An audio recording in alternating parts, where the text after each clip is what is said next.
Senhor, ensina-nos a oferecer-te o coração puro e o pensamento elevado na oração. Ajuda-nos a pedir em teu nome, para que a força de nossos desejos não perturbe a execução de teus desígnios. Ampara-nos a fim de que o nosso sentimento se harmonize com a tua vontade e que possamos cada dia ser instrumentos vivos e operosos da paz e do amor, do aperfeiçoamento e da alegria, de acordo com a tua lei. Assim seja, Neimei. Do livro Pai Nosso, psicografia de Francisco Cândido Xavier. Senhor Jesus, nesta reunião desta noite, no Caravana de Conselheiros, que tu possas, Senhor, inspirar nossa querida irmã Ana, para que ela possa fazer o seu estudo com muita paz e muita tranquilidade, dando tudo aquilo que o seu coração, Senhor, encontra de melhor. E assim acreditamos, Jesus, que tu possas pacificar desde já todos os companheiros, amigos que estarão presentes nesse estudo e também aqueles ausentes. Muito obrigada e agradecemos desde já aos nossos amigos benfeitores deste grupo de caravana. Que assim seja, graças a Deus.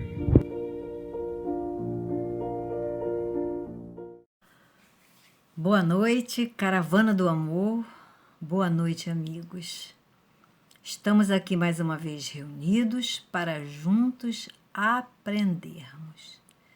Que Jesus nos inspire para que de alguma forma nós possamos utilizar esses conhecimentos em nossa vida no dia a dia, aliviando nossas dores, nos dando força e coragem em nossa caminhada.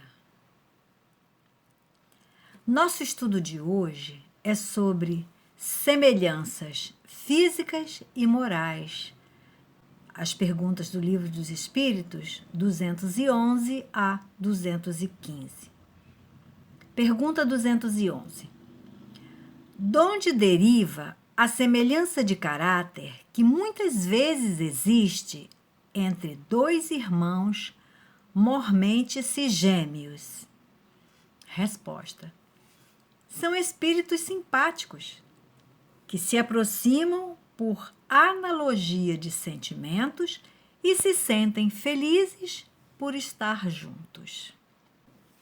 Miramês comenta essa pergunta e ele diz que, em muitos casos, os irmãos gêmeos são espíritos simpáticos, unidos por essa analogia de sentimentos, mas nem todos são assim. Ele diz que pode acontecer o contrário, serem espíritos inimigos que a justiça divina faz se reencontrarem na formação biológica, no sentido de que se processe o perdão com mais eficiência.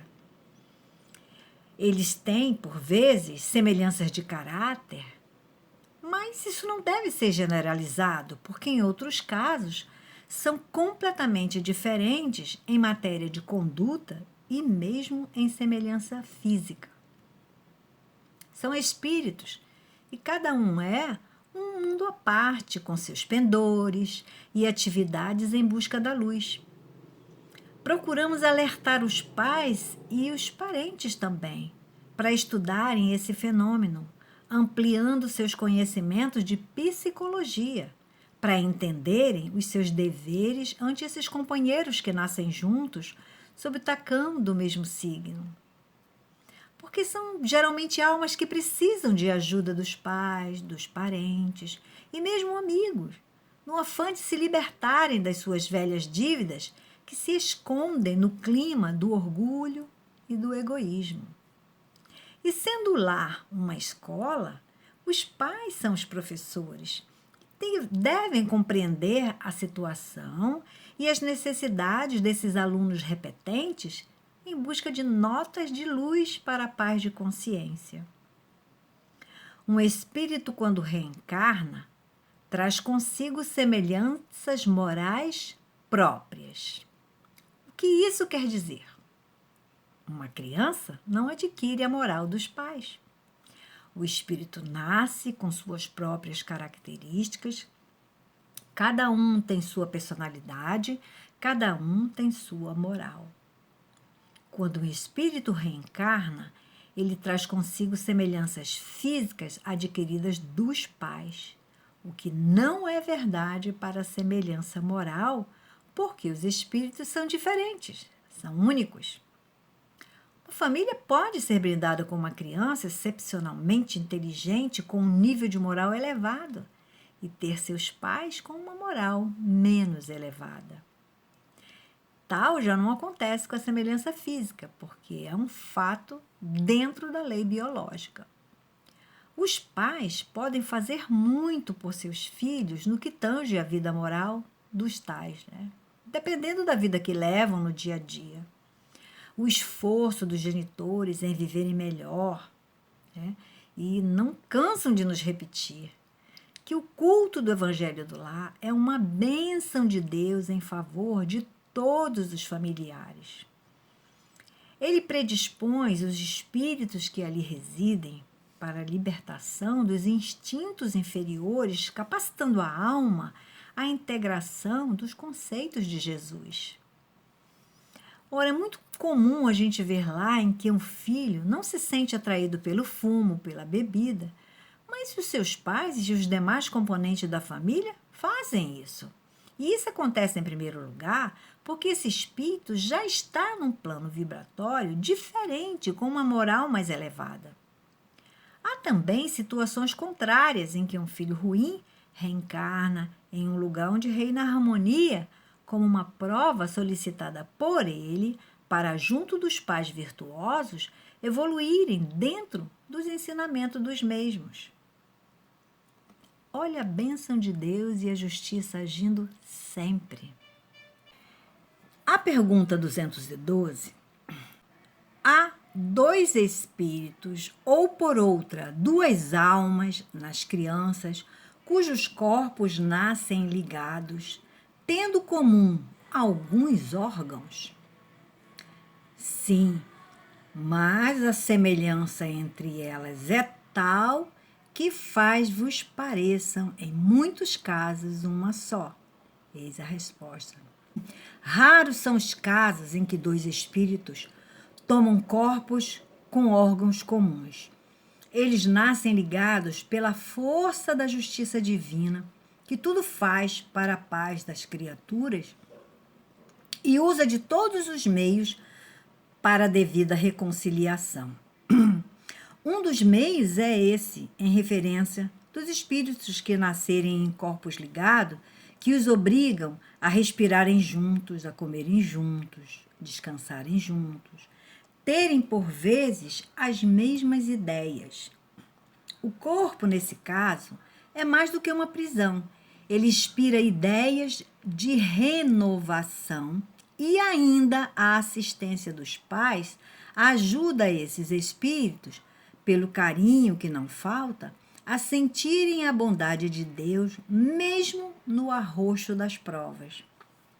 Nesse caso mencionado, pode haver afinidade de sentimento tanto do passado quanto do presente.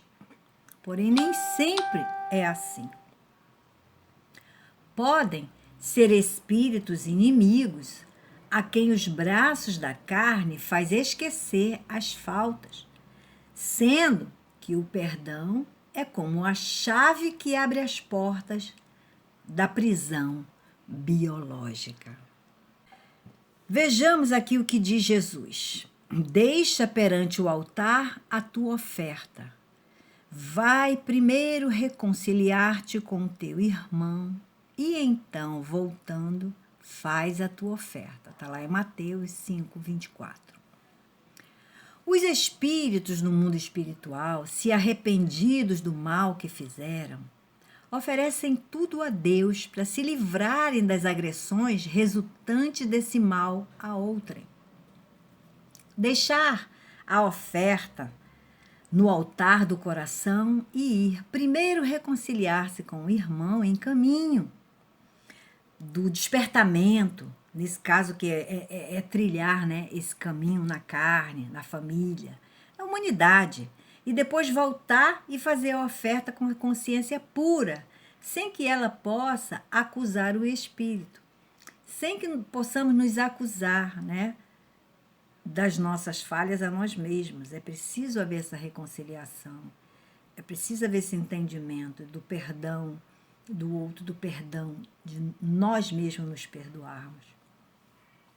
Em muitos casos, o mundo dos encarnados é palco de encontros aparentemente indesejados, mas que, no fundo, são bênçãos de Deus que se libertam, dando início à tão sonhada felicidade.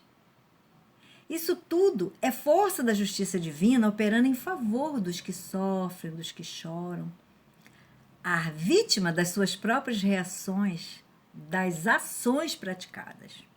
Porque compete a cada criatura descobrir as suas possibilidades de moralização e fazer, em todos os momentos, cirurgias morais, tornando-se operários do Cristo na casa de Deus.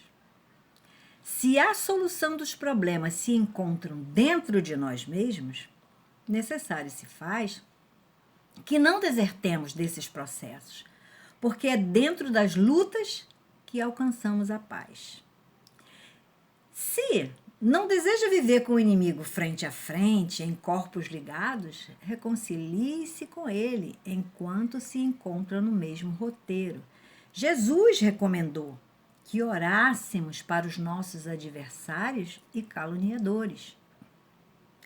Se o mal não merece discussões, ampliemos as possibilidades do bem, deixando que o amor cresça em nossos corações, que possa irradiar para todas as criaturas, sem distinção. Nós sabemos que a justiça de Deus não erra o caminho, e ela somente veste a roupagem da misericórdia quando entregamos as nossas mãos à caridade, que sempre salva. Fora da caridade não há salvação. Todos nós já ouvimos isso, né? O apóstolo Paulo, em espírito, ele anuncia, né? Ele nos dá essa dica no Evangelho, porque a caridade é a luz que nos guia a todos, porque ela é diretamente, como a gente pode dizer, filha dileta do amor. O nosso aprendizado, ele é diário, constante. Quanta coisa, né, meus irmãos? A pergunta 213. Pois que nos gêmeos os espíritos encarnam por simpatia, de onde provém a aversão que às vezes se nota entre eles? E os espíritos nos respondem: não é de regra que sejam simpáticos os espíritos dos gêmeos. Acontece também que os espíritos maus entendam de lutar juntos no palco da vida. Essa conversa dos gêmeos, né, a gente pode alongar bastante, né? Dois espíritos, quando nascem de uma só gestação, normalmente são espíritos afins ou inimigos do passado, e Deus está dando a eles essa oportunidade de ressarcir velhas rixas no campo de luta, né, que a Terra nos oferece. O Livro dos Espíritos fala que não é regra que eles sejam simpáticos, que pode até ser o contrário, e a carne é esse meio de reajustamento espiritual para as almas. Elas vão competindo, cada um se esforçando para a sua melhoria interna. Porque a lei divina, ela é perfeita e nenhum de nós vai enganá-la. Tudo fica registrado. Como igualmente, né, a nossa consciência é uma cópia da escrita espiritual. Tudo está registrado, né? O HD do nosso computador está ali, perfeitinho, com todas as informações. Quando a gente nasce ou renascemos em família, caracteriza-se as nossas necessidades ante o nosso progresso. É ali, naquele local, apto para que nós possamos progredir. E a gente precisa analisar, né, o ambiente em que renascemos e não perder as oportunidades. Precisamos aproveitá-las todas que vierem até nós. Convém a todos, principalmente aqueles que já chegam ao mundo com marcas, né, como sendo limitações físicas, precisam meditar sobre esses sinais, aceitá-los como um aviso, de modo a se repararem, entendendo essa lição que Deus está querendo ensinar. Não a própria pessoa com as suas limitações, mas os pais e todos aqueles que participam, né, nessa convivência. A doutrina espírita, ela vem trazer luz a todos os problemas deste e de outros tipos, para que possamos entender as leis e melhorarmos no que tange à moralidade. Existem muitos gêmeos que já entenderam e procuram se melhorar, corrigindo o que tinham de reparar, voltando à pátria verdadeira, livres do fardo que antes pesava em seus ombros. O que não acontece com outros que complicam as oportunidades, pesando mais seus débitos para outras existências. A aversão dos gêmeos, ela traduz inimizade anterior com pendores afins, que nos assinala a amizade do passado, embora com dívidas em outras áreas. Os pais podem analisar tudo isso e trabalhar para que esses espíritos compreendam e se dediquem àquele trabalho de se melhorar, iluminando-se por dentro, né, nessa compreensão, para que acenda a luz do amor de Deus. Depois do esforço dos pais, e por vezes dos parentes e deles próprios, o resto é de Deus, que sempre sabe como proceder no recurso da nossa existência. Ou seja, cada um de nós, gêmeos ou não, precisamos fazer a nossa parte, acender essa luz, deixar que o amor irradie e ilumine por tudo, né? Através do nosso esforço. Né? E são, em muitos casos, somente o tempo, e mesmo, né, ali agindo aquela vontade, né, é Deus vendo aquele esforço, as coisas vão se resolvendo e se resolvendo bem, né? Porque Deus nunca erra. A justiça divina, ela é perfeita. Os guias espirituais, que são cooperadores, trazendo aos que sofrem, né, as intuições que aliviam o fardo, suavizam o jugo de todos eles. Os gêmeos, que aqui destacamos, não são somente espíritos que nascem de um só parto. Podem ser mais. Né? Numa família de irmãos, né, quantos vêm com essa indiferença, essa questão da inimizade, da incompreensão de um para com outros. E os pais, muitas vezes, ficam divididos, né, sem saber agir. Muitos porque tem um que tem um comportamento assim melhor, tendem até a pender para aquele lado, e o outro que acostuma levar aquela, como vamos dizer, a ovelha negra da família, esse que é o mais necessitado de atenção, muitas vezes a família os ignora. Né? E aí, eles que precisam tanto de ajuda. Pergunta 214.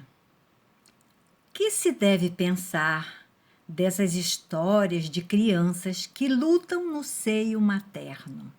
Resposta: lendas, para significarem quão inveterado era o ódio que reciprocamente se votavam.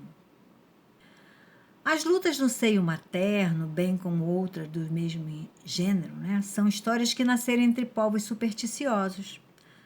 Toda criança no útero, a gente sabe que se movimenta. Quando duas crianças gêmeas, ou até mais, né, estão sendo geradas, tem-se a impressão de que estão lutando. Isso é só aparente.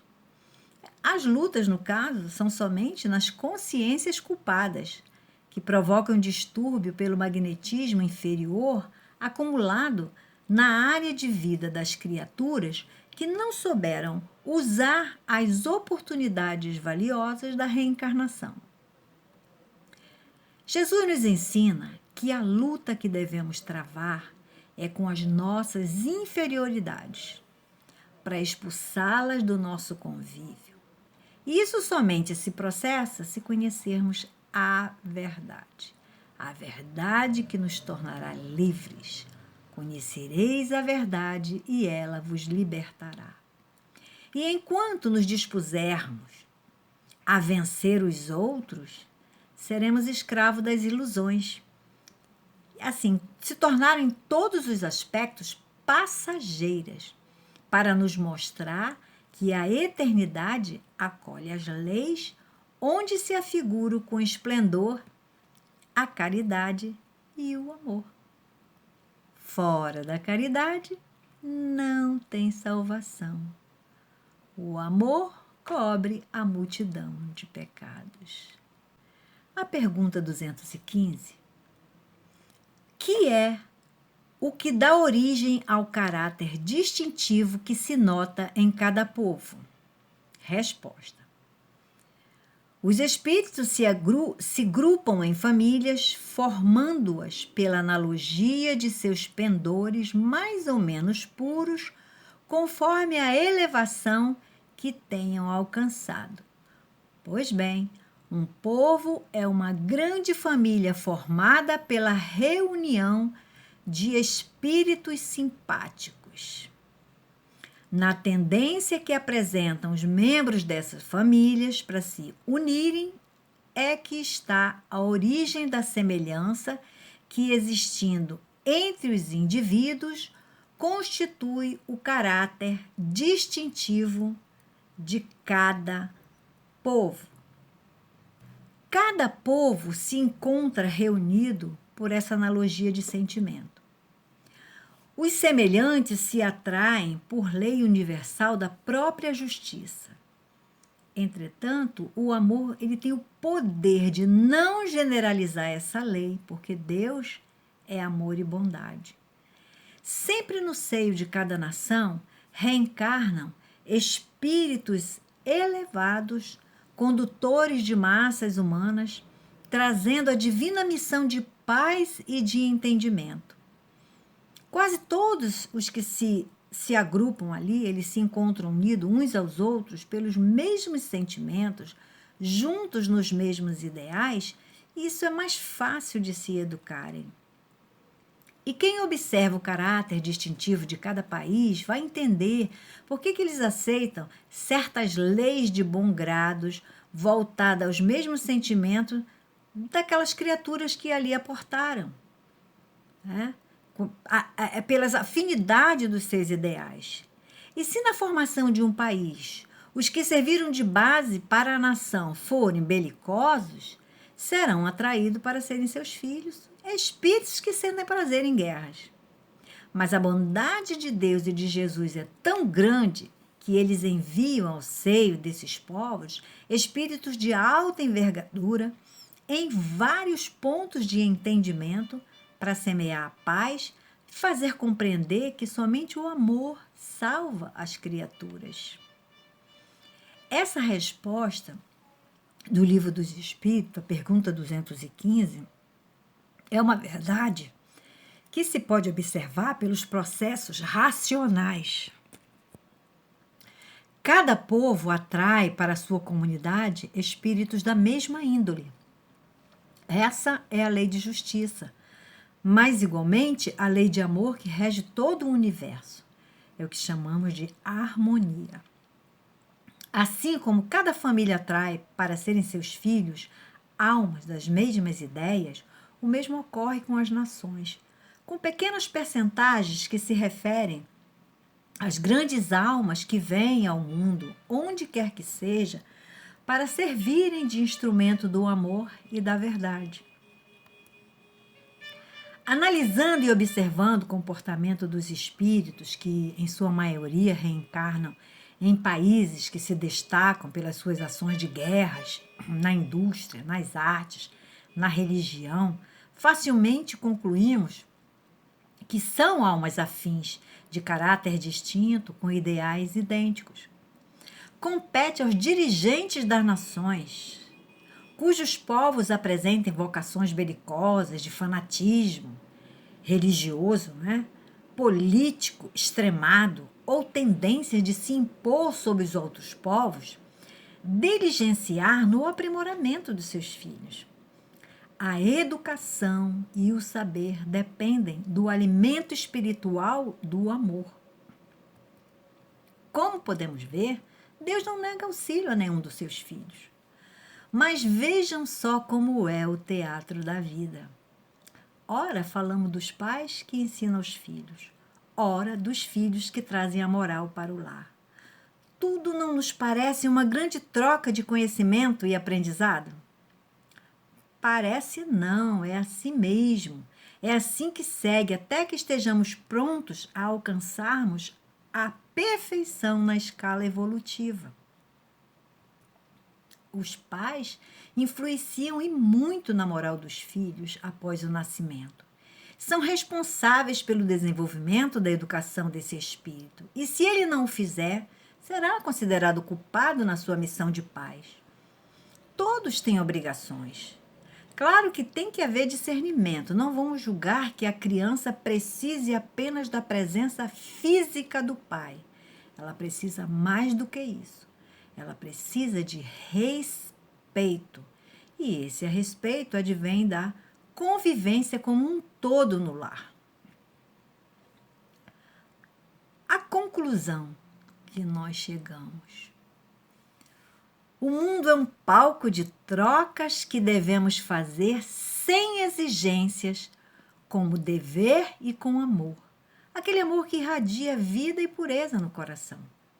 O mundo é um campo de reformas onde as almas podem aportar, porque na Terra se encontram muitos instrutores que já acenderam a luz do entendimento e sabem cumprir seus deveres, nos ensinar aprendendo. Tudo é sintonia. Então, meus amigos, busquemos sempre evoluir. O padrão que vivemos aqui na Terra não é dos melhores, porque nós não estamos num plano onde a moral é moral. Muito ao contrário. Estamos todos misturados aqui e não é fácil identificar o joio e o trigo. Mas sejamos vigilantes e busquemos dentro da seara de nosso Pai a moral que está dentro da caridade e do amor fraternal. Queridos amigos, encerramos o nosso estudo.